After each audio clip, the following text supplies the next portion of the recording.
ফের বেআইনি আগ্নেয়াস্ত্র উদ্ধারে বিরাট সাফল্য পেল মালদা জেলা পুলিশ। কালিয়াচক এবং মোথাবাড়ি এলাকায় পৃথক পৃথক 2 অভিযানে উদ্ধার করলো 8টি বেআইনি আগ্নেয়াস্ত্র সহ 2 রাউন্ড কার্তুজ। পৃথক 2টি অভিযানে পুলিশের জালে ধরা পড়ল মোট 4 জন।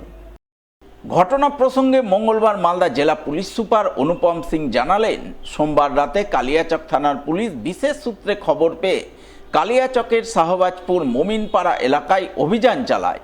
সেই অভিযানে একটি মোটর বাইক সহ 2 জনকে পুলিশ পাকড়াও করে।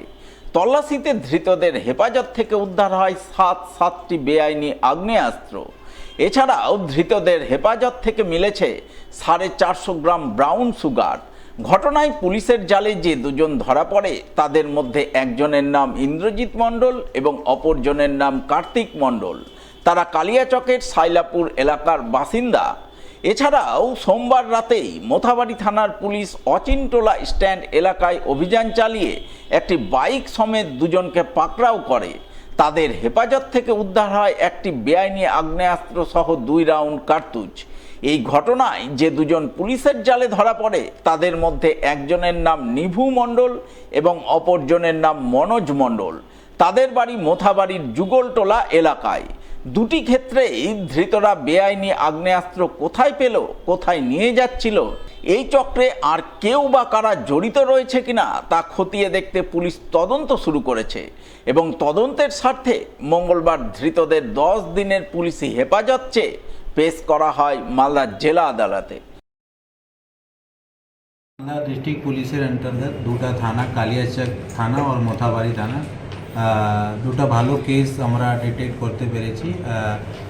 2টাই জায়গা মিলে আমরা টোটাল 8 যে লিগ্যাল আর্মস আছে আমরা ধরেছি और টোটাল 4 লোককে অ্যারেস্ট করেছি, যার মধ্যে কালিয়াচক থানা থেকে 7 আমরা আর্মস ধরেছি और 2 লোককে অ্যারেস্ট করেছি और মোথাবাড়ি থানায় अंतर्गत আমরা 2 লোকের কাছে থেকে একটা আর্মস और 2টা রাউন্ড গুলি আমরা मतलब সিজ করেছি। কালিয়াচক কেসে আমরা সাসপেক্টেড আছে কি 450 গ্রাম ব্রাউন সুগার भी ওদের কাছে থেকে আমরা পজিশনে পেয়েছি। যে কালিয়াচকে যে ঘটনা আছে ওনাদের যে অ্যাকিউজড আছেন ওনার নাম আছে ইন্দ্রজিৎ মণ্ডল এলিয়াস জট্টা और সেকেন্ড আছে কার্তিক মণ্ডল। 2 জনের বাড়ি সাহিলাপুর কালিয়াচক আছে और যে মোথাবাড়ি কেসটা অ্যারেস্ট হয়েছেন ওনাদের নাম আছে নিভু মণ্ডল और মনোজ মণ্ডল। ওদের বাড়ি আছে যুগলতলা মোথাবাড়ি। এই 7টা আর্মস একই রকম দেখা যাচ্ছে, এটা কোথায় নিয়ে আসছিল? এই 7টা আর্মস যে আমরা একই রকম আছে, আমরা এটা প্রাইমারি যে সাসপেক্ট করছি কি একই ফ্যাক্টরি থেকে বানানো আছে और अभी আমরা এদেরকে অ্যারেস্ট করে কোর্টে ফরওয়ার্ড করব। 10 দিন পিসি প্রেয়ার চাইছি, তারপরে আমরা যে জিজ্ঞাসাবাদ করে দেখব কি ওরা কোথায় থেকে নিয়ে আসছিল বা কোথায় ডেলিভারি করার কথা ছিল।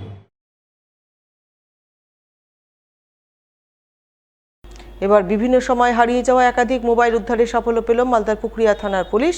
বিভিন্ন নামিদামি কোম্পানি উদ্ধার 30টি মোবাইল ফিরিয়ে দিল প্রকৃত দাবিদারদের হাতে। এই উপলক্ষে মঙ্গলবার পুখুরিয়া থানার পুলিশের পক্ষ থেকে থানা চত্বরে ফিরে পাওয়া নামক এক অনুষ্ঠান আয়োজন করা হয়। সেখানে আনুষ্ঠানিকভাবে এক এক করে মোট 30 জন দাবিদারের হাতে তাদের মোবাইল তুলে দেন পুখুরিয়া থানার ওসি সোনম শেরপা সহ অন্যান্য পুলিশ অফিসাররা।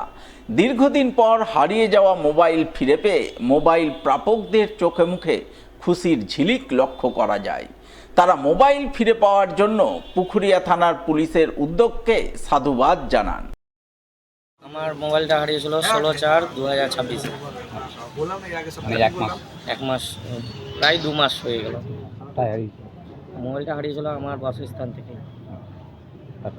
ওখান থেকে তো আমি থানাতে এসে জিডি করার পর মোবাইলটা যা হোক পুকুরিয়া থানার স্যারেরা আমাকে উদ্ধার করে আজকে দিয়েছে। মোবাইল আমাকে কালকেই ফোন করেছিল আপনার মোবাইলটা পাওয়া গেছে, জন্য আমি আজকে উদ্ধার করে পেলাম। খুবই অল্প সময়ের মধ্যে, 1 মাসের মধ্যে মোবাইলটা মাসের মধ্যে আমি মোবাইলটা ফিরিয়ে পেয়েছি। স্যারেরা অনেক ভালো কাজ করেছে, আমাকে মোবাইলটা আমার কাছে ফেরত দিয়ে দিতে পেরেছে। এটাই আমি অনেক ধন্যবাদ জানাই স্যারদেরকে, পুকুরিয়া থানার স্যারদেরকে। আমার হাজব্যান্ডকে ফোন করেছিল যে মোবাইলে যে ডিজি করা হয়েছে হারিয়েছে, যে এটা পাওয়া গেছে। আচ্ছা, তারপরে তো কালকে 11টার মধ্যে থানাতে পুরিয়া থানাতে গেলে মোবাইলটা ওখান থেকে দেওয়া হবে। এই যে থানাতে মোবাইল পাওয়া গেল, ফিরিয়ে পেল এতদিন পরে, কি মনে করছেন? পুলিশকে ধন্যবাদ দেবেন? হ্যাঁ নিশ্চয়ই ধন্যবাদ দেবো। 4-5 মাস হয়ে গেল। আচ্ছা, কোন থানা থেকে ফোন করেছিল? এই পুকুরিয়া থানা কি বললো? যে আপনার মোবাইল পাওয়া গেছে, আপনি আসেন বেলা 11টার দিকে, আপনার মোবাইল আপনি নিয়ে যান। এই যে থানা থেকে ফোন করে বলছে যে আপনার মোবাইলটা পাওয়া গেছে, কি মানে কি বলবেন পুলিশকে? কি বলো, ধন্যবাদ দিলাম। আচ্ছা, ফের ভিন রাজ্যে কাজে গিয়ে মৃত্যু হলো মালদার এক পরিযায়ী শ্রমিকের। আর এই মৃত্যুকে কেন্দ্র করে শোকের ছায়া নেমে এলো মালদার মানিকচকের চৌকি মির্দাতপুর অঞ্চলের সবরাতিটোলা এলাকায়। জানা গেছে মৃত পরিযায়ী শ্রমিকের নাম শেখ ইমাজ, বয়স 49 বছর। তিনি গত 20 দিন আগে মহারাষ্ট্রের পুনেতে টাওয়ারে কাজে যান। পরিবার সূত্রে খবর, গত রবিবার সেই কাজে যোগদান করতে যাওয়ার সময় রাস্তাতে তিনি হঠাৎ করে অসুস্থ হয়ে পড়েন। এরপর তাকে সঙ্গে সঙ্গে ভর্তি করা হয় সেখানকার এক হাসপাতালে। সেখানে চিকিৎসাধীন অবস্থায় সোমবার তার মৃত্যু হয়। আর এই খবর জানতে পেরেই কান্নায় ভেঙে পড়েন পরিবারবর্গ। গভীর শোকের ছায়া নেমে আসে এলাকায়। টাওয়ারে কাজে 20 দিন যাওয়া হয়েছে। তারপরে আমরা শুনতে পেলাম, বাড়িতে খবর এসেছিলো যে ওখানে মানে পড়ে গিয়েছিল, কাজে বের হবার টাইমে মানে পড়ে গিয়েছিলো। পড়ে যাওয়ার পরে শুনতে পেলাম ওকে নিয়ে গেল হসপিটালে ভর্তি করে ডাকলো। আবার সারাদিন মানে পার করে রাত্রিবেলা আবার অন্য সকালবেলা হতে তো উঠে গেছে। এবার হয়ে গেছে আমার 4টা ভাতিজি আছে। 4টা ভাতিজি আমাদের মোটামুটি 7 লাখ টাকা ঋণ আছে। 7 লাখ টাকা ঋণটা আমরা চিন্তা ভাবনা করছি কেমন করে কিসের ঋণ হলো? এটা বিয়ে সবাই মানে সবাইকে বিয়ে দিয়েছিল আমার ভাইটা, তো আমার ভাইকে সবাই বিয়ে সব বাকি আছে। 7-8 লাখ টাকা মোটামুটি ঋণ আছে। কোথা থেকে কেমন করে শোধ করা যাবে এটা আমরা চিন্তা করছি, কেমন করে কী করা যাবে।